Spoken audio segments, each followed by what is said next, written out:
ಗಮನಿಸ್ತಾ ಇದ್ದೀರಾ ಫೈನಲಿ ತುಂಬ ದಿನಗಳ ನಂತರ ರೆಡ್ಮಿ ನೋಟ್ ಸೀರೀಸ್ನ ಕೆಲವು ಹೊಸ ಫೋನ್ಗಳು ಲಾಂಚ್ ಆಗ್ತಾ ಇದೆ. Redmi note 13, Redmi note 13 pro ಮತ್ತು ರೆಡ್ಮಿ ನೋಟ್ 13 ಪ್ರೋ ಪ್ಲಸ್ ಅಂತ. ನನಗೆ ಅವರು ಕಳಿಸಿರುವಂಥದ್ದು ಒಂದೇ ಫೋನು, ರೆಡ್ಮಿ ನೋಟ್ 13 5G.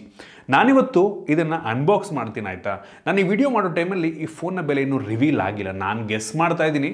ಈ ಸ್ಪೆಸಿಫಿಕೇಷನ್ ನೋಡಿ ಈ ಸ್ಮಾರ್ಟ್ಫೋನ್ 14,000ರಿಂದ 15,000 ಪ್ರೈಸ್ ರೇಂಜಿಗೆ ಇನ್ ಕೇಸ್ ಲಾಂಚ್ ಆದರೆ, ಜಾಸ್ತಿ ಅಂದರೆ 15,000ಕ್ಕೆ ಲಾಂಚ್ ಆದರೆ ಒಂದು ಒಳ್ಳೆ ಆಪ್ಷನ್ ಆಗ್ಬೋದು. ಅದಕ್ಕಿಂತ ಜಾಸ್ತಿಗೆ ಆಯಿತು ಅಂತಂದರೆ ಯೋಚನೆ ಮಾಡಬೇಕಾಗತ್ತೆ. ಹೈ, ನಾನು Sandeep from tech in Kannada. ನಾನಿವತ್ತು ಈ ಫೋನ್ನ ಓಪನ್ ಮಾಡಿ ಯೂಸ್ ಮಾಡಿ ನನ್ನ ಎಕ್ಸ್ಪೀರಿಯನ್ಸ್ ನಿಮ್ಮ ಹತ್ರ ಶೇರ್ ಮಾಡ್ತಾ ಇದ್ದೀನಿ. ಏನು ಚೆನ್ನಾಗಿದೆ, ಏನು ಚೆನ್ನಾಗಿಲ್ಲ, ಈ ಪ್ರೈಸ್ ರೇಂಜ್ಗೆ ಇದನ್ನು ಪರ್ಚೇಸ್ ಮಾಡ್ಬೋದಾ ತಿಳಿಸ್ಕೊಡ್ತೀನಿ. ಅದಕ್ಕಿಂತ ಮುಂಚೆ ನೀವು ನಮ್ಮ tech in Kannada YouTube subscribe ಮಾಡ್ಕೊಂಡಿಲ್ಲ ಅಂದರೆ ಈಗಲೇ ಸಬ್ಸ್ಕ್ರೈಬ್ ಮಾಡ್ಕೊಳ್ಳಿ ಮತ್ತು ಬೆಲ್ ಐಕನ್ ಕೂಡ ಕ್ಲಿಕ್ ಮಾಡ್ಬೋದು. ಮೊದಲನೇದಾಗಿ ಈ ಸ್ಮಾರ್ಟ್ಫೋನನ್ನು ಅನ್ಬಾಕ್ಸ್ ಮಾಡೋಣ. ಗಮನಿಸ್ತಾ ಇದ್ದೀರಾ ಈ ಸಲ ಈ ನೋಟ್ 13 ಸೀರೀಸ್ನ ಬಾಕ್ಸನ್ನು ಕೆಂಪು ಬಣ್ಣದಲ್ಲಿ ಕಳಿಸ್ಕೊಟ್ಟಿದ್ದಾರೆ. ಸೊ ನೋಡ್ತಾ ಇದ್ದೀರಾ, ಈ ಬಾಕ್ಸನ್ನು ಓಪನ್ ಮಾಡಿದ ತಕ್ಷಣ ನಮಗೆ ಇದ್ರ ಒಳಗಡೆ ಇನ್ನೊಂದು ಸಣ್ಣ ಬಾಕ್ಸ್ ಸಿಗ್ತಾ ಇದೆ. ಇದರಲ್ಲಿ ನಮಗೆ ಒಂದು ಸಿಮ್ ಎಜೆಕ್ಷನ್ ಪಿನ್ನು, ಜೊತೆಗೆ user manual, quick start guide ಮತ್ತು ವಾರಂಟಿ ಕಾರ್ಡು, ನಂತರ ಒಂದು ರಬ್ಬರಿ ಫೀಲನ್ನು ಹೊಂದಿರುವಂಥ ಬ್ಯಾಕ್ ಕವರ್, ಒಂದು ಒಳ್ಳೆಯ ಕ್ವಾಲಿಟಿಯ ಬ್ಯಾಕ್ ಕವರ್ ಇದಾಗಿದೆ. ಅದರ ಕೆಳಗಡೆ ನಮಗೆ ಡೈರೆಕ್ಟಾಗಿ ಒಂದು ಸ್ಮಾರ್ಟ್ಫೋನ್ ನೋಡೋಕ್ಕೆ ಸಿಗ್ತಾ ಇದೆ. ತುಂಬ ಯುನೀಕ್ ಕಲರ್ನ ಹೊಂದಿರುವಂಥ ಸ್ಮಾರ್ಟ್ಫೋನ್ ಅಂತ ಅನ್ನಿಸ್ತಾ ಇದೆ. ಇದ್ರ ಬಗ್ಗೆ ಆಮೇಲೆ ಮಾತನಾಡ್ತೀನಿ. ಅದನ್ನು ಬಿಟ್ಟರೆ 33 ವ್ಯಾಟ್ನ ಫಾಸ್ಟ್ ಚಾರ್ಜಿಂಗ್ ಅಡಾಪ್ಟರ್ ನಮಗೆ ಈ ಪ್ರೈಸ್ ರೇಂಜಿಗೆ ಕೊಟ್ಟಿದ್ದಾರೆ. ಕೊನೆಯದಾಗಿ USB Type-C charging cable, data cable, ಒಂದು ಒಳ್ಳೆ ಕ್ವಾಲಿಟಿಯ ಕೇಬಲ್ ಇದಾಗಿದೆ. ಅದನ್ನು ಬಿಟ್ಟರೆ ಬೇರೆಯೂ ಸಹ ನಮಗೆ ಒಂದು ಬಾಕ್ಸ್ ಒಳಗೆ ಸಿಗ್ತಾ ಇಲ್ಲ. ಇನ್ನು ಡೈರೆಕ್ಟಾಗಿ ಈ ಸ್ಮಾರ್ಟ್ಫೋನಿಗೆ ಬಂತು ಅಂತ ಅಂದರೆ ಈ ರೀತಿ ನೋಡೋಕ್ಕೆ ಸಿಗುತ್ತೆ. ನನಗೆ ಈ ಫೋನು ಫ್ರಂಟಿಂದ ತುಂಬ ಯುನೀಕ್ ಲುಕ್ಕನ್ನು ಹೊಂದಿರುವಂಥ ಸ್ಮಾರ್ಟ್ಫೋನ್ ಅಂತ ಅನ್ನಿಸ್ತಾ ಇದೆ ಆಯಿತಾ. ಬೆಝಲ್ನ ನೋಡ್ತಾ ಇದ್ದೀರಾ, ಯೂನಿಫಾರ್ಮ್ ಬೆಝಲ್ ಇರುವಂಥದ್ದು. ಜೊತೆಗೆ ಈ ಫೋನಿಂದು ಏನು ಫ್ರೇಮ್ ಇದೆ ಆ ಕಲರ್ ನಿಮಗೆ ಫ್ರಂಟಲ್ಲೂ ಕೂಡ ಕಾಣುತ್ತೆ, ಬಿಳಿ ಬಣ್ಣ. ಆ ಲುಕ್ ಒಂದು ರೀತಿ ಪ್ರೀಮಿಯಂ ಫೀಲ್ನ ಕೊಡ್ತಾ ಇದೆ ಆಯಿತಾ. ನೋಡ್ತಾ ಇದ್ದೀರಾ ಈ ಡಿಸ್ಪ್ಲೇ ಆದ ನಂತರ ನಿಮಗೆ ಒಂಥರ ಕಪ್ಪು ಬಣ್ಣದ ಒಂದು ಬೆಝಲ್ ಇದೆ. ಅದ್ರ ಹೊರಗಡೆ ನಿಮಗೆ ಈ ಫ್ರೇಮಿಂದು ಬಿಳಿ ಬಣ್ಣದ ಒಂದು ಬೆಝಲ್ ಸಿಗ್ತಾ ಇದೆ. ಆ ಲುಕ್ಕೇ ಒಂಥರ ತುಂಬ ಯೂನೀಕ್ ಅಂತ ಅನ್ನಿಸ್ತು ನನಗೆ. ಯೂನಿಫಾರ್ಮ್ ಒಂದು ಲೆವೆಲಿಗೆ ಯೂನಿಫಾರ್ಮ್ ಬೆಝಲ್ಸ್ ಇರುವಂಥದ್ದು, ಸಣ್ಣ ಪಂಚೋಲ್ ಕ್ಯಾಮ್ರಾ, ಅವರೇ ಸ್ಕ್ರೀನ್ ಗಾರ್ಡ್ ಕೂಡ ಹಾಕಿದ್ದಾರೆ. ಫ್ರಂಟಿಂದ ಅಂತೂ ಟಾಪ್ ನಾಚ್ ಅಂತ ಹೇಳಕ್ಕೆ ಇಷ್ಟಪಡ್ತೀನಿ ಆಯಿತಾ. ಗೊರಿಲ್ಲಾ ಗ್ಲಾಸ್ 5 ಪ್ರೊಟೆಕ್ಷನ್ ನಮಗೆ ಫ್ರಂಟಲ್ಲಿ ಸಿಗ್ತಾ ಇರುವಂಥದ್ದು. ಹೇಳ್ತೀನಿ ಕೇಳಿ, ಫ್ರಂಟಿಂದ ಈ ಪ್ರೈಸ್ ರೇಂಜಿಗೆ ಇದಕ್ಕಿಂತ ಒಳ್ಳೆ ಲುಕ್ಕನ್ನು ಹೊಂದಿರುವಂಥ ಸ್ಮಾರ್ಟ್ಫೋನ್ ಸಿಗುತ್ತೆ ಅಂತ ಪರ್ಸನಲ್ ನನಗಂತೂ ಒಂದ್ಸಲ. ಫ್ರಂಟಿಂದ ಅಂತೂ ಸಖತ್ತಾಗಿದೆ ಆಯಿತಾ. ಎಂದಕ್ಕೆ ಬಂತು ಅಂತ ಅಂದರೆ, ನೋಡೋದಕ್ಕೆ ಗ್ಲಾಸ್ ಬ್ಯಾಗ್ ರೀತಿ ಕಂಡರೂ ಸಹ ಇದು ಪ್ಲಾಸ್ಟಿಕ್ ಬ್ಯಾಗು. ತುಂಬ ಬೇಜಾರಾಯಿತು ನನಗೆ. ಇತ್ತೀಚೆಗಂತೂ 10,000 ರೂಪಾಯಿ ಒಳಗೆಲ್ಲ ಗ್ಲಾಸ್ ಬ್ಯಾಗ್ ಕೊಡೋಕ್ಕೆ ಶುರು ಮಾಡಿದ್ದಾರೆ. ಇವರು ಕೂಡ ಕೊಟ್ಟಿದ್ರೆ ತುಂಬ ಚೆನ್ನಾಗಿರ್ತಿತ್ತು ಆಯಿತಾ. ಇದೊಂಥರ ಡಿಸೈನ್ ಚೆನ್ನಾಗಿದೆ, ಟೈಲ್ಸ್ ಥರ ಡಿಸೈನು. ಇದಕ್ಕಿಂತ ಮುಂಚೆ ಇವ್ರದ್ರಲ್ಲೇ ಅಂದರೆ ಬೇರೆ ಫೋನಲ್ಲಿ ಸಿಮಿಲರ್ ಡಿಸೈನ್ ಇದ್ದಂಥ ಫೋನ್ ಬಂದಿತ್ತು ಆಯಿತಾ. ಒಂಥರ ಟೈಲ್ಸ್ ಇರುತ್ತೆ ಗೊತ್ತಾ, ನೆಲಕ್ಕೆ ಹಾಕ್ತಾರಲ್ಲ ಆ ಥರ ಒಂಥರ ಡಿಸೈನು, ಬಿಳಿ ಬಣ್ಣದ್ದು, ತುಂಬ ಪ್ರೀಮಿಯಮ್ ಆಗಿದೆ. ಬಟ್ ಗ್ಲಾಸ್ ಬ್ಯಾಗ್ ಕೊಟ್ಟಿದ್ರೆ ಬೆಂಕಿ ಇರ್ತಾಯಿತ್ತು. ಹಿಂದ್ಗಡೆ ನಮಗೆ ಟ್ರಿಪಲ್ ಕ್ಯಾಮ್ರಾ ಸೆಟಪ್ ಸಿಗ್ತದೆ ಮತ್ತು ನೋಡ್ತಾ ಇದ್ರೆ ಒಂದು ರೀತಿ ರಿಂಗ್ ರೀತಿ ಫ್ಲ್ಯಾಶ್ ನಮಗೆ ಇದರಲ್ಲಿ ಸಿಗ್ತಾ ಇರುವಂಥದ್ದು ಆಬ್ವಿಯಸ್ಲಿ. ಇನ್ನು ಫ್ರೇಮಿಗೆ ಬಂತು ಅಂತ ಅಂದರೆ ಪ್ಲಾಸ್ಟಿಕ್ ಫ್ರೇಮ್, ಆಬ್ವಿಯಸ್ಲಿ ಒಂಥರ ಮ್ಯಾಟ್ ಫಿನಿಶು, ಬಿಳಿ ಬಣ್ಣದ ಫ್ರೇಮು. ಸೊ ಚೆನ್ನಾಗಿದೆ, ಲುಕ್ ವೈಸ್ ಅಂತೂ ನೋಡೋಕ್ಕಂತೂ ಸಖತ್ತಾಗಿದೆ ಆಯಿತಾ. ನೋಡೋಕ್ಕೆ ಸಖತ್ತಾಗಿದೆ, ಬೆಂಕಿ ಇದೆ. ಜೊತೆಗೆ IP54 ವಾಟರ್ ಮತ್ತು ಸ್ಪ್ಲ್ಯಾಶ್ ರೆಸಿಸ್ಟೆಂಟ್ ನಿಮಗೆ ಸಿಗ್ತಾ ಇರುವಂಥದ್ದು. ಅಟ್ಲೀಸ್ಟ್ ಏನೋ ಕೊಡದೇ ಇರೋದಕ್ಕಿಂತ ಏನೋ ಒಂದು ಕೊಟ್ಟಿದ್ದಾರಲ್ಲ, ಸೊ ನೀರಿಗೆ ಬಿದ್ದರೂ ಸಹ ಸಡನ್ನಾಗಿ ಏನೂ ಆಗೋದಿಲ್ಲ. ಮತ್ತು ಈ ಸ್ಮಾರ್ಟ್ಫೋನ್ ಒಂದು ಲೆವೆಲಿಗೆ ತಿನ್ನೋಕ್ಕೆ ಕೂಡ ಇದೆ ಆಯಿತಾ. 7.6 mm ಥಿಕ್ನೆಸ್ಸು ಮತ್ತು ಹೆವಿ ಲೈಟ್ ವೇಟ್ ಇದೆ. ಕೇವಲ 173.5 ಗ್ರಾಮ್ ವೆಯ್ಟ್ ಇರುವಂಥದ್ದು. ಹೆವಿ ಲೈಟ್ ವೇಟನ್ನು ಫೀಲ್ನ ಕೊಡುತ್ತಾ ಆಯಿತಾ. ಬಟ್ ನನಗೆ ಬೇಜಾರಾಗಿದೆ ಹೆಂಗೆ ಗೊತ್ತಾ, ಹೇಳಿದ್ನಲ್ಲ, ಗ್ಲಾಸ್ ಬ್ಯಾಕ್ ಒಂದು ಕೊಟ್ಟುಬಿಟ್ಟಿದ್ರೆ ಮಾತ್ರ ನನಗೆ ಅನಿಸ್ತಂಗೆ ಡಿಸೈನ್ ಬಿಲ್ಡ್ ಕ್ವಾಲಿಟಿಲಿ ಇದನ್ನು ಈ ಪ್ರೈಸ್ ರೇಂಜಿಗೆ ಯಾರೋ ಬೀಟ್ ಮಾಡೋಕ್ಕೆ ಆಗ್ತಿರ್ಲಿಲ್ವನೋ ಆಯಿತಾ. ಸೊ ಫ್ರಂಟಿಂದ ಅಂತೂ ಸಾಕಲ್ಲ ಕಾಣುತ್ತೆ, ಹೆವಿ ಇಂಪ್ರೆಸಿವ್ ಅಂತ ಅನ್ನಿಸ್ತು ನನಗಂತೂ. ಈ ಫೋನಲ್ಲಿ ನಮಗೆ USB Type-C ಪೋರ್ಟ್ ಇದೆ, ಹೆಡ್ಫೋನ್ ಜಾಕ್ ಸಹ ಕೊಟ್ಟಿದ್ದಾರೆ ಮತ್ತು ಹೈಬ್ರಿಡ್ ಸಿಮ್ ಸ್ಲಾಟ್ ಇದೆ. 2 ಸಿಮ್ ಅಥವಾ ಒಂದು SD ಕಾರ್ಡು, ಒಂದು ಸಿಮ್ಮನ್ನು ನೀವು ಹಾಕ್ಕೊಬೋದು. ಸ್ಪೀಕರ್ ಗ್ರಿಲ್ ನಮಗೆ ಬಾಟಮಲ್ಲಿ ಸಿಗ್ತಾ ಇದೆ, ಇದ್ರ ಬಗ್ಗೆ ಆಮೇಲೆ ಮಾತನಾಡ್ತೀನಿ. ಜೊತೆಗೆ IR ಬ್ಲಾಸ್ಟರ್ ಸಹ ಕೊಟ್ಟಿದ್ದಾರೆ ಆಯಿತಾ. ಸೊ ಆರಾಮಾಗಿ ನೀವು ನಿಮ್ಮ IR ರಿಮೋಟನ್ನು ಹೊಂದಿರುವಂಥ ಟಿ ವಿ ಇರುತ್ತಲ್ವ ಅದನ್ನು ಈ ಫೋನಲ್ಲೇ ಕಂಟ್ರೋಲ್ ಮಾಡ್ಬೋದು, ಫ್ಯಾನ್ನ ಕಂಟ್ರೋಲ್ ಮಾಡ್ಬೋದು. ಅಂದರೆ IR ಎಲ್ಲಿ ವರ್ಕ್ ಆಗುತ್ತೆ ಎಲ್ಲದನ್ನು ಈ ಫೋನಲ್ಲೇ ಕಂಟ್ರೋಲ್ ಮಾಡ್ಬೋದು. ಅದೊಂದು ಯೂನಿಕ್ ಫೀಚರ್ ಅಂತ ಅನ್ನಿಸ್ತು. ಇನ್ನು ಈ ಫೋನ್ನ ಡಿಸ್ಪ್ಲೇ ಬಗ್ಗೆ ಮಾತನಾಡಬೇಕು ಅಂತ ಅಂದರೆ ಇದರಲ್ಲಿ 6.67 ಇಂಚಿನ ಫುಲ್ HD+ ರೆಸೊಲ್ಯೂಷನ್ನ ಹೊಂದಿರುವಂಥ ಅಮೋಲೆಡ್ ಡಿಸ್ಪ್ಲೇ ಇದೆ. ಇದು LTPO ಅಲ್ಲ ಆಯಿತಾ, ವೇರಿಯಬಲ್ ರಿಫ್ರೆಶ್ ರೇಟು ಇಲ್ಲ. ನಿಮಗೆ 120 ಹರ್ಟ್ಸ್ನ ರಿಫ್ರೆಶ್ ರೇಟ್ ಸಪೋರ್ಟ್ ಆಗುತ್ತೆ, ಬಟ್ ವೇರಿಯಬಲ್ ಕೊಟ್ಟಿಲ್ಲ. ಯೂಶಲಿ ಪ್ರೈಸ್ ಅಂದರೆ ಮೆಜಾರಿಟಿ ಯಾವ ಬ್ರ್ಯಾಂಡ್ ಅವರು ಕೂಡ ವೇರಿಯಬಲ್ ರಿಫ್ರೆಶ್ ರೇಟನ್ನು ಕೊಡೋದಿಲ್ಲ. ಹೆವಿ ಬ್ರೈಟ್ ಆಗಿದೆ, 1000 ನಿಟ್ಸ್ನ ಪೀಕ್ ಬ್ರೈಟ್ನೆಸ್ಸು. ಕಳೆದ ವರ್ಷ ರೆಡ್ಮಿ ನೋಟ್ 12ಅಲ್ಲಿ 1200 ನಿಟ್ಸ್ ಇತ್ತು, ಕಡಿಮೆ ಮಾಡಿದರೆ ಅದೊಂದು ಬೇಜಾರಾಯ್ತು ನನಗೆ. 1200 ಕೊಡ್ಬೋದಾಗಿತ್ತು ನಂಗೆ ಅನ್ನಿಸ್ದಂಗೆ ಆಯಿತಾ. ಜೊತೆಗೆ ಟಚ್ ಸ್ಯಾಂಪ್ಲಿಂಗ್ ರೇಟ್ ಕೂಡ ತುಂಬ ಚೆನ್ನಾಗಿದೆ, ನೀವು ಗೇಮರ್ಸ್ಗಳಿಗೆ ಹೆವಿ ಯೂಸ್ ಆಗುತ್ತೆ ಆಯಿತಾ. ಡಿಸ್ಪ್ಲೇ ಈ ಪ್ರೈಸ್ ಅನ್ನೋದಕ್ಕೆ ಚೆನ್ನಾಗಿದೆ, ನನಗೆ ಕಂಪ್ಲೇಂಟ್ ಏನೂ ಇಲ್ಲ ಆಯಿತಾ. ಈ ಬೆಜಲ್ಲು ಅಷ್ಟೇ ತುಂಬ ಯೂನಿಫಾರ್ಮ್ ಆಗಿದೆ, ಹೆವಿ ಬ್ರೈಟ್ ಆಗಿದೆ, ಸಖತ್ತಾಗಿ ಕಾಣುತ್ತೆ ಡಿಸ್ಪ್ಲೇ. ವ್ಯೂಯಿಂಗ್ ಆ್ಯಂಗಲ್ ತುಂಬ ಚೆನ್ನಾಗಿರುವಂಥದ್ದು, ವಿವಿಡ್ ಆಗಿದೆ. ಸೊ ಡಿಸ್ಪ್ಲೇ ನನಗೆ ಯಾವುದೇ ಪ್ರಾಬ್ಲಮ್ ಇಲ್ಲ. ಇನ್ನು ರ್ಯಾಮ್ ಮತ್ತು ಸ್ಟೋರೇಜ್ ಬಗ್ಗೆ ಮಾತನಾಡಬೇಕು ಅಂತ ಅಂದರೆ ಅವರು ನನಗೆ ಕಳಿಸಿರುವಂಥದ್ದು 8 GB ರ್ಯಾಮ್ ಮತ್ತು 256 GB ಸ್ಟೋರೇಜು. ನನಗೆ ಬಂದಿರುವಂಥ ಮಾಹಿತಿ ಪ್ರಕಾರ ಕನ್ಫರ್ಮ್ ಇಲ್ಲ, ಅಪ್ ಟು 12 GB ತನಕನೂ ಕೂಡ ಇದಕ್ಕೆ ವೇರಿಯಂಟ್ ಕೊಡ್ತಾರಂತೆ. 12 GB ಈ ಪ್ರೈಸ್ ರೇಂಜಿಗೆ ನಂಗೆ ಅನ್ನಿಸ್ದಂಗೆ 12 GB ಅವಶ್ಯಕತೆ ಇರಲಿಲ್ಲ. ಈ ಪ್ರೊಸೆಸರಿಗೆ 12 GB ಅವಶ್ಯಕತೆ ಇರಲಿಲ್ಲ ಆಯಿತಾ.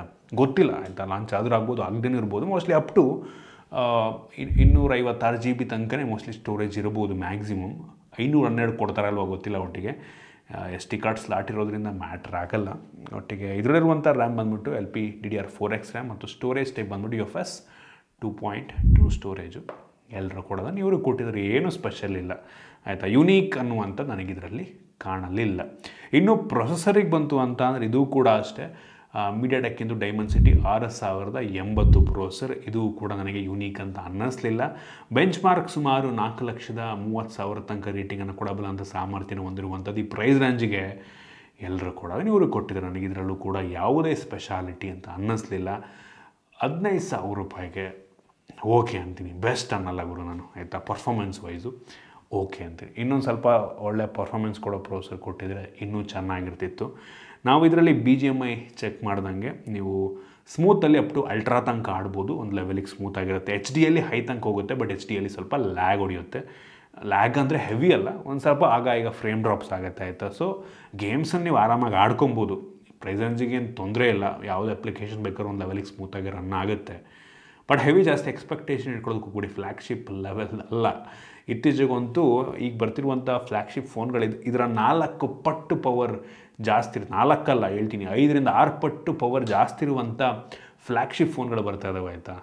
ಸೊ ಅದರಿಂದ ನೀವು ಜಾಸ್ತಿ ಎಕ್ಸ್ಪೆಕ್ಟೇಷನ್ ಇಟ್ಕೊಳ್ಳೋದಕ್ಕೆ ಹೋಗಬೇಡಿ. ಬಟ್ ಈಗ ಪ್ರೊಸೆಸರ್ ಓಕೆ, ಏನು ಸ್ಪೆಷಲ್ ಇಲ್ಲ, ಎಲ್ಲರೂ ಕೊಡೋದನ್ನು ಇವರು ಕೊಟ್ಟಿದ್ದಾರೆ. ಇನ್ನು ಕ್ಯಾಮ್ರಾ ಬಗ್ಗೆ ಮಾತನಾಡಬೇಕಂತ ಅಂದರೆ ಈ ಫೋನಲ್ಲಿ ರೇರಲ್ಲಿ 3 ಕ್ಯಾಮ್ರಾ ಇದೆ. ಅದರಲ್ಲಿ ಮೇನ್ ಸೆನ್ಸರ್ ಬಂದ್ಬಿಟ್ಟು 108 ಮೆಗಾಪಿಕ್ಸೆಲ್ ಇದೆ ಸ್ಯಾಮ್ಸಂಗಿಂದು ಐಸೋಸೆಲ್ HM6 ಸೆನ್ಸಾರ್ ಆಯಿತಾ. ದೊಡ್ಡ ಸೆನ್ಸಾರೇನೆ, ನಿಮಗೆ ಯಾವುದೇ ಆಪ್ಟಿಕಲ್ ಇಮೇಜ್ ಸ್ಟೆಬಿಲೈಸೇಷನ್ ಎಲ್ಲ ಸಿಗ್ತಾ ಇಲ್ಲ, ಅದೊಂದು ಬೇಜಾರಾಗುವಂಥ ವಿಷಯ.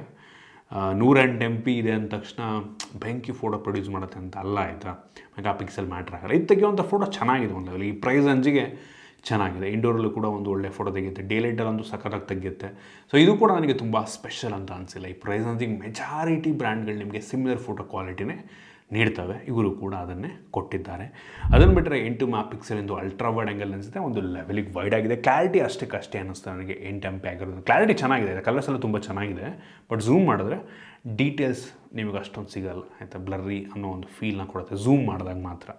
ಇನ್ನೊಂದು 2 ಮೆಗಾಪಿಕ್ಸೆಲ್ ಮ್ಯಾಕ್ರೋ ಲೆನ್ಸ್ ಕೊಟ್ಟಿದ್ದಾರೆ, ಮಾಡೋ ಕೆಲಸ ಇಲ್ಲ, ನನಗೆ ಅಷ್ಟೊಂದು ಮ್ಯಾಕ್ರೋ ಅಂತ ಅನ್ನಿಸ್ಲಿಲ್ಲ. ಸೊ ಆ ಸ್ಯಾಂಪಲ್ನ ಕೂಡ ನಾನು ನಿಮಗೆ ತೋರಿಸ್ತಾ ಇದ್ದೀನಿ. ಕ್ಯಾಮ್ರಾ ಓಕೆ, ಈ ಬೆಲೆಗೆ ತಕ್ಕಂಗಿದೆ, ಏನು ಯುನೀಕ್ ಅನ್ನಿಸಿಲ್ಲ, ಸ್ಪೆಷಲ್ ಅನ್ನಿಸಿಲ್ಲ, ಅನ್ಬಿಲೀವಬಲ್ ಈ ಪ್ರೈಸ್ ರೇಂಜಿಗೆ ಅಂತ ಕೂಡ ಅನಿಸಿಲ್ಲ ನನಗೆ. ಇನ್ನು ಈ ಫೋನ್ನ ಫ್ರಂಟ್ ಕ್ಯಾಮ್ರಾ ಬಗ್ಗೆ ಮಾತನಾಡಬೇಕು ಅಂತ ಅಂದರೆ 16 MP ಫ್ರಂಟ್ ಕ್ಯಾಮ್ರಾ ಇದೆ. ಆ ಕ್ಲಾರಿಟಿ ಕೂಡ ನಾನು ನಿಮಗೆ ತೋರಿಸ್ತಾ ಇದ್ದೀನಿ, ಪರವಾಗಿಲ್ಲ ಅನ್ನಿಸ್ತು ಆಯಿತಾ. ಡೇ ಲೈಟಲ್ಲೂ ಸಖತ್ತಾಗಿತ್ತು, ಹೊರಗಡೆ ಅಂತೂ ಬೆಂಕಿ. ಹೊರಗಡೆ ಮೇನ್ ಸೆನ್ಸರ್ ಎಲ್ಲ ಹೊರಗಡೆ ಚೆನ್ನಾಗಿ ತೆಗೆಯುತ್ತೆ, ಫ್ರಂಟು ಅಷ್ಟೇ ಹೊರಗಡೆ ತುಂಬ ಒಳ್ಳೆಯ ಫೋಟೋ ತೆಗೆಯುತ್ತೆ. ಝೂಮ್ ಮಾಡಿದ್ರು ಕೂಡ ಫ್ರಂಟ್ ಕ್ಯಾಮ್ರಾ ಒಂದು ಲೆವೆಲಿಗೆ ಅಂತೀನಿ ಆಯಿತಾ, ಡೀಟೇಲ್ಸ್ ಒಂದು ಲೆವೆಲಿಗೆ ರಿಟೇನ್ ಆಗಿದೆ. ಇನ್ನು ವಿಡಿಯೋಗ್ರಫಿ ಬಂತು ಅಂತ ಅಂದರೆ ಫ್ರಂಟು ಮತ್ತು ಬ್ಯಾಕ್ ಎರಡೂ ಕೂಡ ಫುಲ್ HD ವಿಡಿಯೋ ರೆಕಾರ್ಡ್ ಮಾಡುತ್ತೆ ಆಯಿತಾ.